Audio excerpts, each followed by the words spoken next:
The smell of antiseptic, too sterile to be comforting, clung to the air in the ICU. A grayish hum echoed through the hallways, the soft whir of machines monitoring life, the click of hurried footsteps, the occasional murmur of nurses exchanging quick words in the corner. But the world outside that sterile bubble felt miles away. Inside, the walls were steeped in desperation and hope, blending into something more terrifying. And in room 306, there was the unmistakable sound of quiet sobbing, just above a whisper. Inside, a man sat hunched by the side of a bed, his once vibrant shirt now dulled with the wear of long nights spent by a dying woman's side. His eyes, red-rimmed and haunted, flicked between the four lines, the monitors, the shallow rise and fall of her chest. Marisol. His wife. The love of his life. The one who had laughed at his jokes, held his hand through every hardship, and shared dreams of a quiet life that now seemed impossible. "Please," he whispered, barely audible, his voice breaking. "Please don't leave me." The machine beside her beeped, the sound like a cruel reminder of the passing minutes, the limited time. His fingers trembled as they brushed her hair from her forehead, pushing it away from the sweat-drenched skin. The door creaked open. The nurse entered, tall and stern, her uniform pressed, her movements precise. She wasn't smiling, not in the way he remembered when she'd greeted him with a soft, kind word the first time she walked into their room. That was before he had given everything he had, his savings, his energy, his hope, to save her.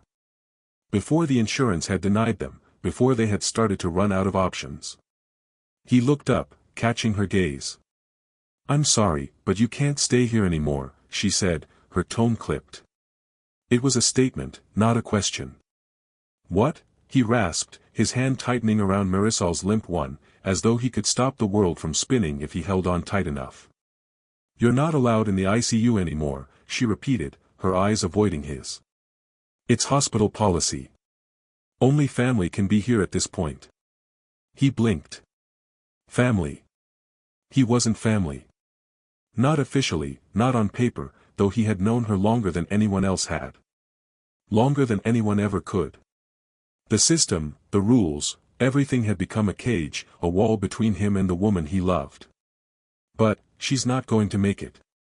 The words felt like acid in his mouth. I just need more time." He felt his chest tighten. The cold weight of fear that had settled deep in his bones began to suffocate him, the room shrinking, everything becoming too much. The nurse didn't look at him now. She was busy scribbling in her clipboard, her focus unwavering. He stood up, shaking. "Please, just a little longer. She needs me." She didn't reply, didn't even raise her gaze. "I'm sorry," she said again, in a tone that held no remorse.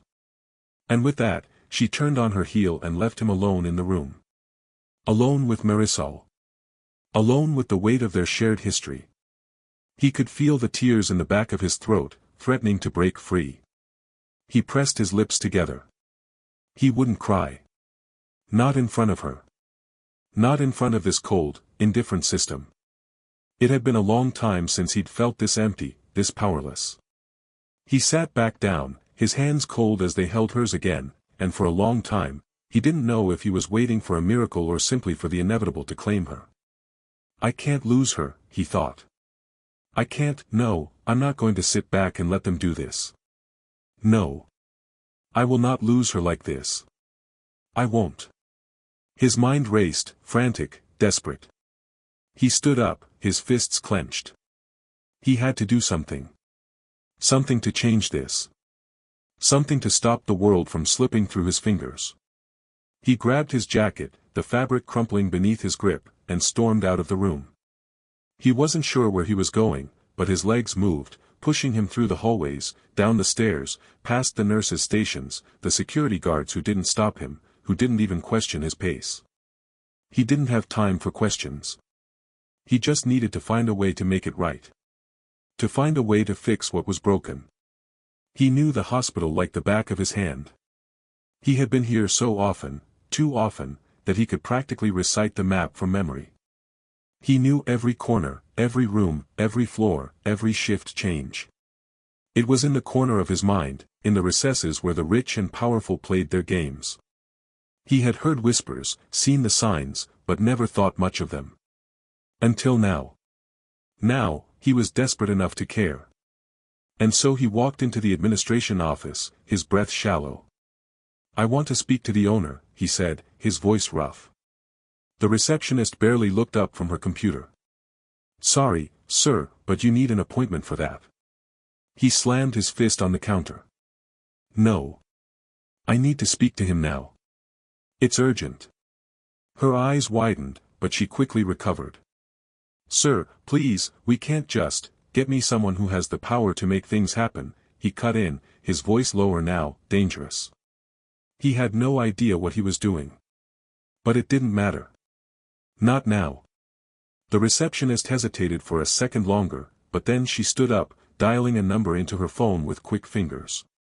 Moments later, a door opened at the end of the hallway.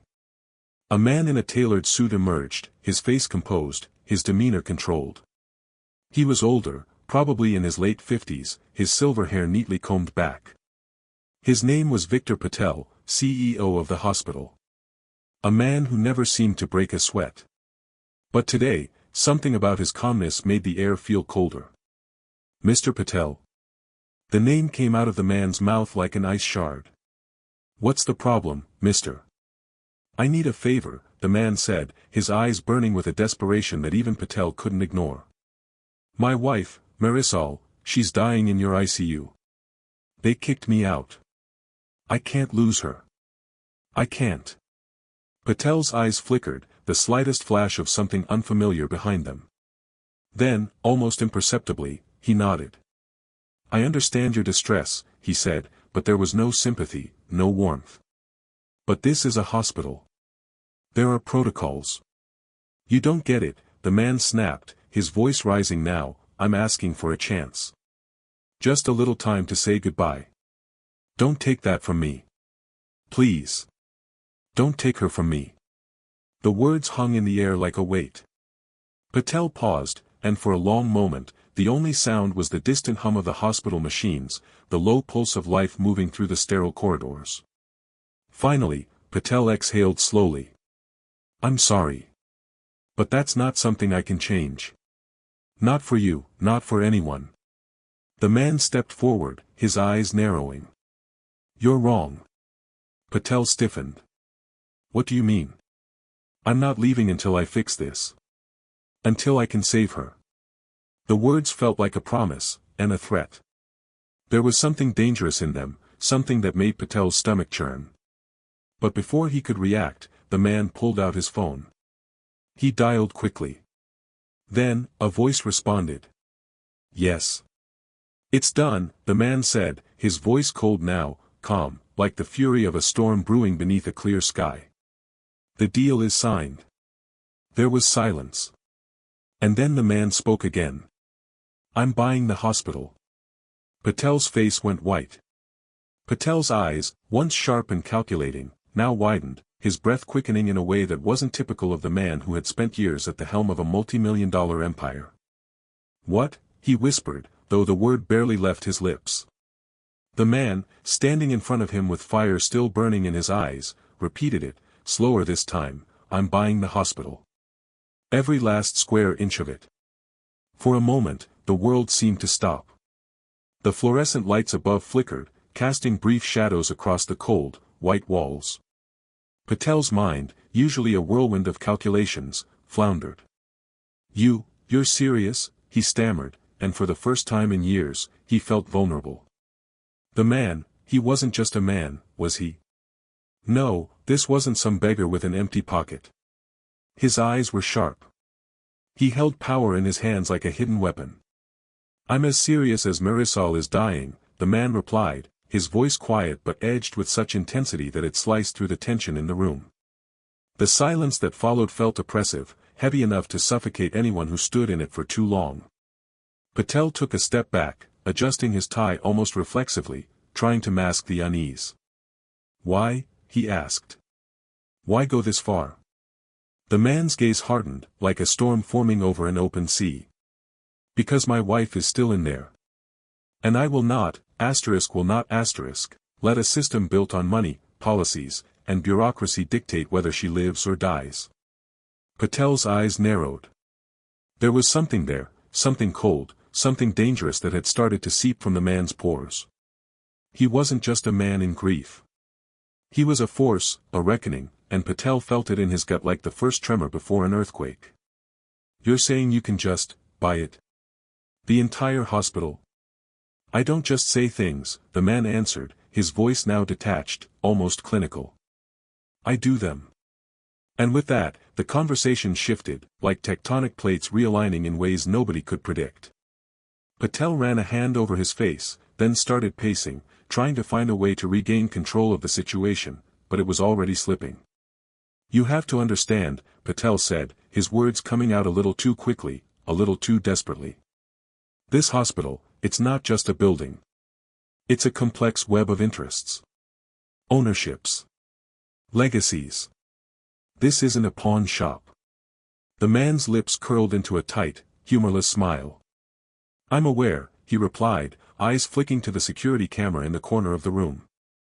"I have a very thorough understanding." And in that instant, Patel knew. Knew it with the kind of certainty that made his stomach turn. There was more to this man than met the eye. He wasn't just a desperate husband clutching at whatever he could. He was something else entirely. "Who are you?" Patel managed to croak. The man didn't answer immediately. Instead, his gaze shifted over Patel's shoulder, out the window behind him, looking at something only he could see.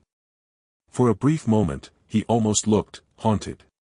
But the feeling vanished just as quickly, replaced by an icy calm. "Let's just say," the man began, his voice lowering to a whisper, "I'm someone who's been on the other side of this hospital system more times than you can count." Patel swallowed hard, the room now feeling too small, too stifling. "What does that mean?"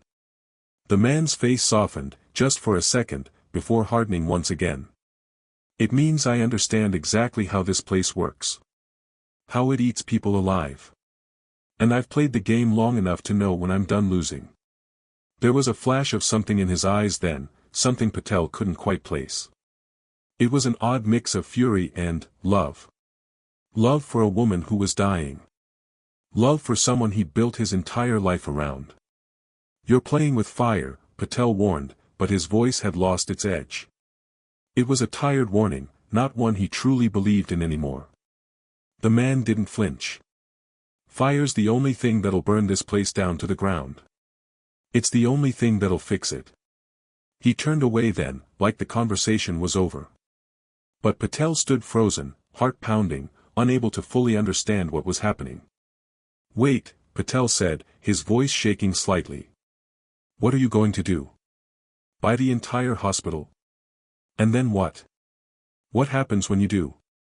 The man paused, hand on the door handle, before looking back at him. His eyes were empty now. "When I own it, I'll make the rules. I'll bring every damn system to its knees. I'll tear it down, piece by piece. Starting with you." The door clicked shut behind him, and Patel stood there, stunned, watching the empty space where the man had been. The next few hours were a blur of phone calls, hurried meetings, and whispered conversations. Patel knew what he was up against now. He had been caught in the undertow of something bigger than a hospital. Something bigger than money or medicine. But he also knew something else, that this man, this force of nature who had walked into his life like a wrecking ball, wasn't going to stop until he got what he wanted. His cell phone buzzed, the sound cutting through his thoughts. It was a message from his secretary. "Mr. Patel, the board's on the line. They want a meeting." "Not now," he muttered to himself, looking out the window at the pale blue sky. It felt wrong somehow, that something so ordinary could exist outside while everything inside the hospital seemed to be falling apart. But that was the truth of it, wasn't it? The world outside had no idea what was happening in here. No idea that someone had just bought their way in, and in doing so, had turned everything upside down. Patel turned away from the window, his jaw tightening. The phone buzzed again. A new text. He opened it, expecting another issue with the hospital's finances. But this one was different. It was a simple message. A phone number. No name. just the digits. He hesitated for a moment before dialing. The phone rang once. Twice. Then a voice answered. Low. Calm. And without a trace of fear. Hello, Mr. Patel. It was him. The man. And there it was, that familiar chill that had crawled down Patel's spine before. You think this is over, the voice continued, each word slow, deliberate. No, it's just begun. And when I'm done, no one will ever forget the name of the hospital I'm going to build. You'll wish you'd listened to me. The line went dead. The world felt too small now. Patel's office was too quiet, the air too still. He hadn't moved since the call ended, his phone clutched in his hand, a thin film of sweat forming on his palm. His mind was racing, but his body was frozen. Everything felt like it was closing in around him. The walls of the hospital, the sterile white floors, the machines, the policies, everything that had once been his fortress was now his prison. His thoughts collided, a mess of denial, fear, and rising anger. This man, whoever he was, had just waged a war against everything Patel had built. But the man wasn't some lunatic. No. He was calculated. He knew exactly what he was doing, and worse, he had the resources to see it through. The reality was sinking in with the force of a wrecking ball, and it hit him harder than anything he had ever felt. This was no longer about medicine or patients or insurance, it was personal now. The system, the very system he had come to rely on, was about to be torn down by a man who had nothing left to lose. Patel took a deep breath, his fingers trembling as he set the phone down on his desk. He needed to act. No more sitting back, no more playing by the rules. He needed to find a way to push back, to assert control before everything he had worked for crumbled to dust. The board had no idea what was coming. He could already hear their protests in his mind. How could they have let this happen? How had they allowed someone like that man to get this far? He felt the bile rise in his throat, a burning mix of fury and dread. He stood up, walked to the window, and stared out at the horizon. The sun was setting, casting long shadows over the city. The sky was a murky orange, almost bruised, as if it too could feel the tension building, could sense the violence in the air. His hand gripped the edge of the windowsill, knuckles white. The man had threatened his legacy, his empire. But worse, he had threatened his control. And Patel was not someone who took that lightly. The man had played the game on his terms for too long. Now, it was time to turn the tables. He needed leverage, something the man hadn't accounted for. Everyone has a weakness, Patel thought. Even him. The phone buzzed again. It was a message from his secretary. The lawyer's here. He says it's urgent. Patel closed his eyes, pinching the bridge of his nose. This was it. The first real move. He could feel the weight of it, the pressure in his chest. This was going to be war. He turned sharply, heading for the door. As he made his way down the hall, he passed the nurse's station, where the same nurse who had kicked the man out of Marisol's room stood, clipboard in hand. She glanced up as he approached, her gaze meeting his for a split second before she quickly looked away, her eyes shifting nervously. Patel stopped in front of her. You, he said, his voice low but firm. She hesitated, but then nodded. Mr. Patel. I need everything you know about him. The man in ICU. The nurse looked around, clearly uncomfortable. I can't. That's confidential. I'm not asking, Patel growled, his patience snapping. I'm telling you. Do it now. Her face flushed with anxiety, but she swallowed hard, steeling herself. She nodded again, more firmly this time, and went to her computer. Patel waited, the seconds stretching into minutes, the tension between them palpable. Finally, she turned the screen toward him. There, in stark black and white, was everything. The man's name, his financial holdings, his history, everything. It was as if the universe had handed Patel a weapon. He looked at the screen for only a moment before turning to leave. He didn't thank her. He didn't need to. He had what he needed. The lawyer was waiting for him in his office, looking more annoyed than anything. "You're late," the man muttered, not looking up as Patel entered. Patel shut the door with a soft click, then turned to face him. "I need you to do something. And I need it done now." The lawyer raised an eyebrow, his fingers tapping on the edge of his desk. "What's it this time? Another buyout?" "No," Patel said, his voice hard. "I need to find every loophole, every single way I can use this man's own resources against him. I need to know everything about him, everything star. His assets. His weaknesses. His past. Get me the dirt."